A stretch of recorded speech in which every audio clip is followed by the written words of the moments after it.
Nuestra clase 13 y penúltima del curso se llama Estructura de Poder y el Gobierno de las Ciudades. Introduce también, haciendo referencia a algunos elementos históricos, introduce este tema que es cada vez más importante de los estudios urbanos y de la planificación, ¿cierto? Que tiene que ver con el poder, quien toma las decisiones en la ciudad. Eh, ¿Cierto? Habíamos hablado en la clase pasada de la ciudad medieval. En este caso vamos a usar el ejemplo de la ciudad barroca o renacentista. Y hay algunas diferenciaciones respecto de cómo se le puede llamar a esta ciudad postmedieval, ¿cierto? Eh, que es producto también de esto que conversábamos antes del vacío de poder medieval. Eh, Está, por un lado, un imperio que desaparece, el imperio romano, reyes que están en guerra entre ellos, ciudades que renacen sin el poder real. Real me refiero al poder de la realeza, tan bien configurado en las áreas urbanas, ¿cierto? Ahí son otro tipo de actores los que empiezan a tener importancia, la burguesía, habíamos hablado antes. Eh, Esos son algunos de los elementos. Otros son la crisis económica brutal que vive Europa Central, sobre todo.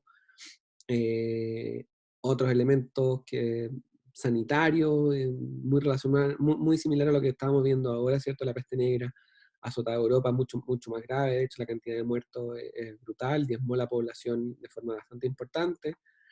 Y la caída total del Imperio Romano ahora en Oriente, no solamente en Occidente, sino que también la caída de Bizancio, estamos hablando del año 1500 en adelante. En ese sentido, existe, lo estuvimos conversando antes, una especie de vuelta del poder a la ciudad, las familias, algunas familias importantes, que sí tenían relación con la realeza, no son cualquier familia, no son familias específicamente que nazcan del comercio, que sean burguesas, sino que justamente lo que hacen es girar su forma de desarrollo económico. Son familias terratenientes, pero que dijeron en algún momento, no, sabes que esto de la agricultura no da tanto y cambiémonos a esta nueva forma y movámonos a las ciudades, que parece que ahí están como haciéndolo bien, están bullantes. Eh, Volvamos a las ciudades, todo el campo y el feudalismo no tienen mucho futuro, y apuntaron justamente a esta mezcla entre nobleza con mercaderes ricos, generación de una nueva élite en las ciudades. Hay generalmente una familia por ciudad, que es la más importante.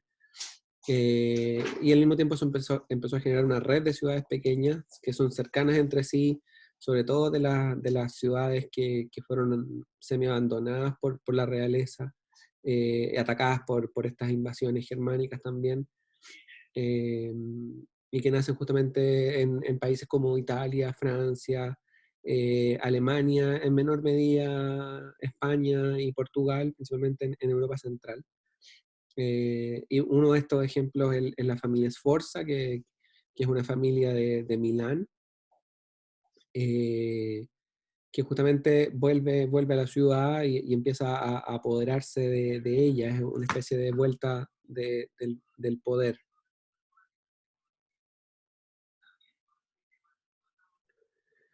Bueno, algo interesante de esta familia milanesa, ¿cierto? Es que son los principales promotores de las actividades de Leonardo da Vinci, ¿cierto? Muy famosos por esa actividad, que también se vuelve importante en las ciudades, ¿cierto? El mecenazgo y el financiamiento de actividades de tipo científica, artísticas, que habían también sido actividades que la nobleza o la realeza en general también había olvidado.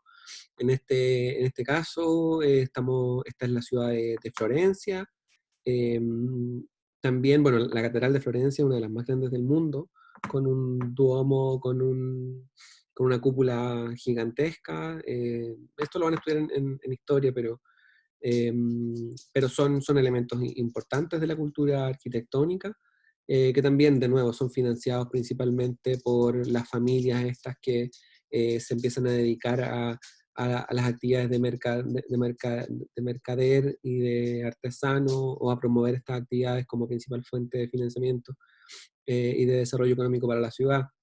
Empieza lo que se denomina el Renacimiento, que es una revalorización de la intelectualidad, ¿cierto? Que se había perdido también en la época anterior, en la medieval feudal, ¿cierto? Nadie le interesaba el conocimiento, la iglesia tenía mucho poder. En este caso, la iglesia sigue teniendo un papel importante, pero empieza a renacer la intelectualidad, la ciencia, la invención, etc.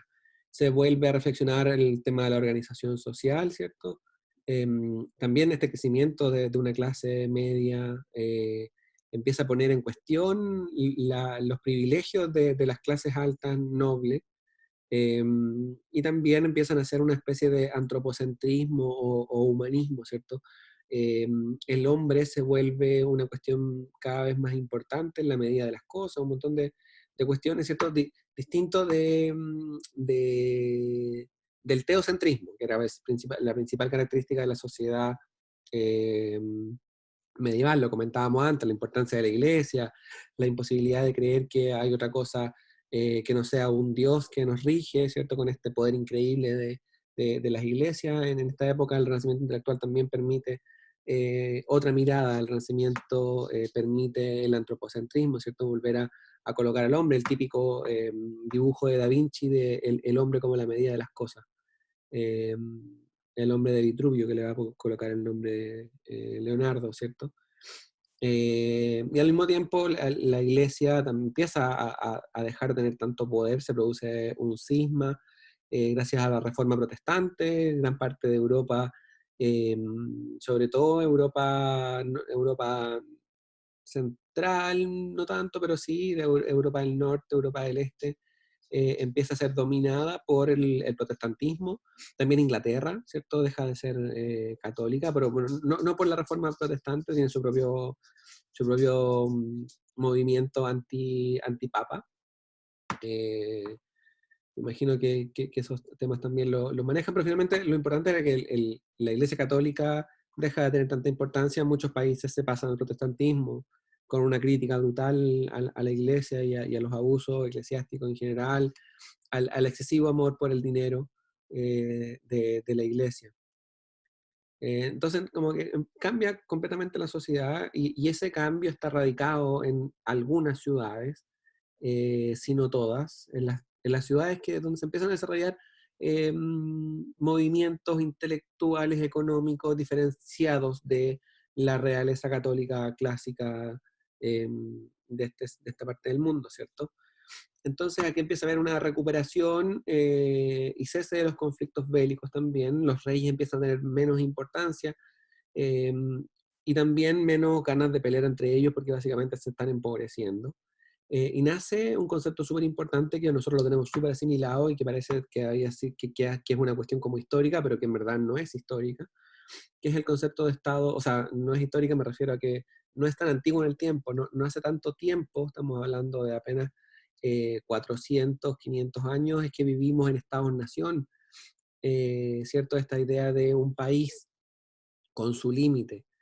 Eh, Se comienza principalmente en Europa a formar en 1648, gracias al Tratado de Westfalia, que pone los límites a los países. Antes de eso no existían como territorios dominados por algún noble o algún rey, y esa era la única eh, forma de diferenciación, sin nada más claro que eso. Y esto termina de madurar, ¿cierto? Esta idea de Estado-nación en 1789 recién, ¿cierto? Estamos hablando de apenas menos de 250 años, ¿cierto? La Revolución Francesa ya pone fin o determina ya definitivamente los límites eh, de los países en Europa. Entonces, el rol de estos territorios, si nace el Estado-Nación, nace el Estado, nace el poder eh, propiamente tal, más allá de la realeza. Evidentemente siempre hubo poder, eso lo venimos hablando desde las primeras clases. El poder es uno de los pilares determinantes de los asentamientos humanos complejos, pero empiezan a ser como esta idea de poder de un espacio determinado, llamado país, Estado, nación. Entonces el rol de los territorios estables es ser gobernado por una sola persona, y justamente con la idea de armonizar intereses de individuos, la comunidad, etcétera. Esa es la idea de Estado inicial, ¿cierto? Eh, por eso decía que con la Revolución Francesa termina el proceso, porque ya se escribe el tratado más importante sobre lo que significa el Estado, y lo escribe Rousseau, y justamente le va poniendo como estas características a este concepto, muy relacionado al tema territorial, ¿cierto? Hay un Estado por cada territorio, supuestamente, o por lo menos se lucha porque cada espacio determinado por un límite llamado país tenga un Estado. Y en ese sentido también el rol del gobernante, eh, ya sea rey, ¿cierto? En algunos países o en algunos de estos límites, el poder va a ser entregado a un rey histórico o de alguna familia histórica. En otros no, en otros van a ser otras formas de organización. El rol de ese gobernante es administrar un equilibrio entre los poderes económicos desarrollados en ese espacio, en ese país. Eh, entonces aquí ya se configura como completamente lo que nosotros entendemos como por poder en el territorio. Cuestión que no estaba tan clara hasta ese momento. Eh, También esta idea de ciudad barroca que nace de la aglomeración de capital, de mercaderes y de artesanos, ¿cierto? La capital, el capital, eh, tiene esa idea, genera un nivel de institucionalización, genera instituciones que quedan después de esta crisis y cisma que se genera, ¿cierto? Una de esas instituciones es el Estado-Nación, la institución burocrática que administra el territorio. Otra institución es la clase capitalista que surge de los mercaderes y artesanos. Estamos hablando de un capitalismo bastante incipiente, no es muy asimilable a lo que vivimos hoy como capitalismo, pero bueno, es el inicio del modelo capitalista.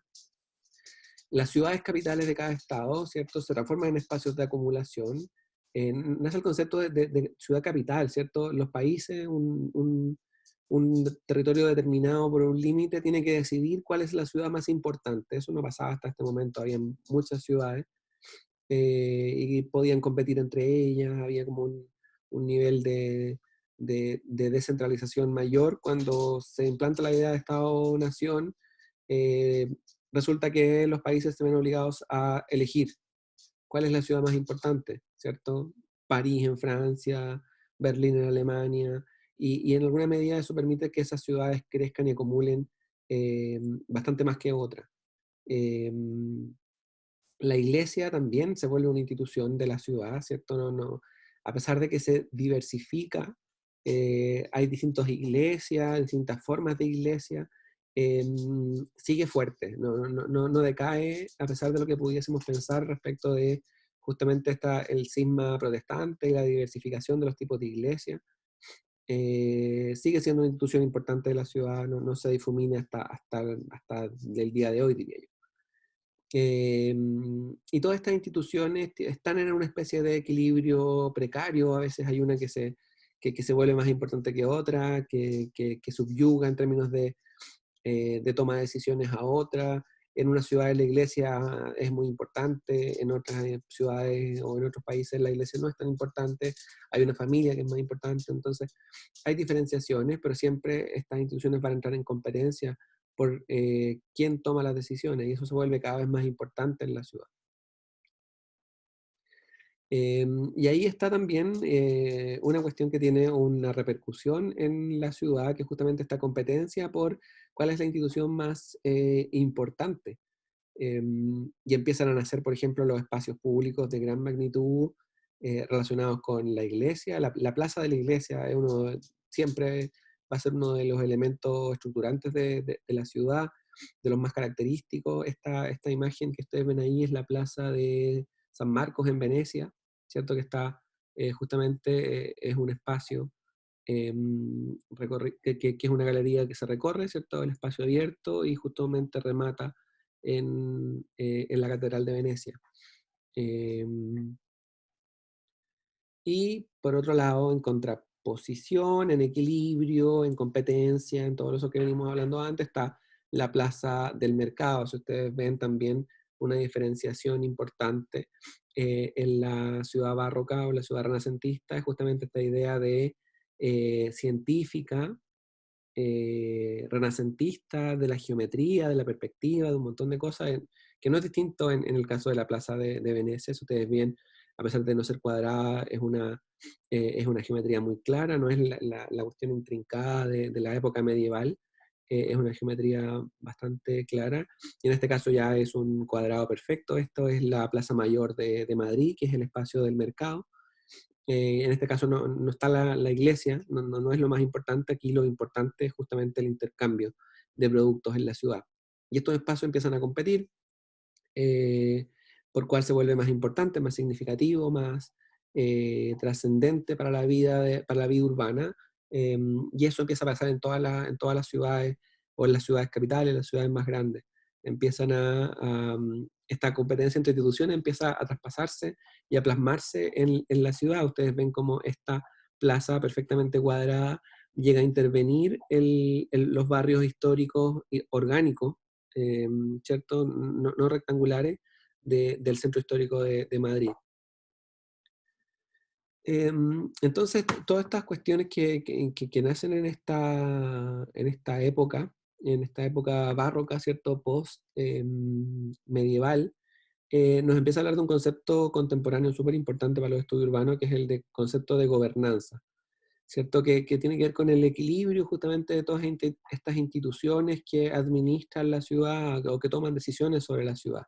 Instituciones que pueden ser estatales y no estatales, y que de alguna manera generan un equilibrio o un desequilibrio. Si hay un actor que se vuelve muy importante, estamos hablando de un desequilibrio. Obviamente, estamos hablando del equilibrio del poder entre el Estado, el mercado. Podríamos incluir la iglesia en este cuadro, pero como hoy día la iglesia dejó de tener importancia, no la vamos a poner. Pero sí, hoy en la actualidad hay otro actor importante, que es la ciudadanía, ¿cierto? Lo coloco ahí porque el concepto de gobernanza contemporáneo no incluye a la iglesia, evidentemente incluye al Estado, a los actores económicos, a los agentes económicos, al mercado y a la ciudadanía. El equilibrio entre esos tres actores en la toma de decisiones es lo que llamamos gobernanza.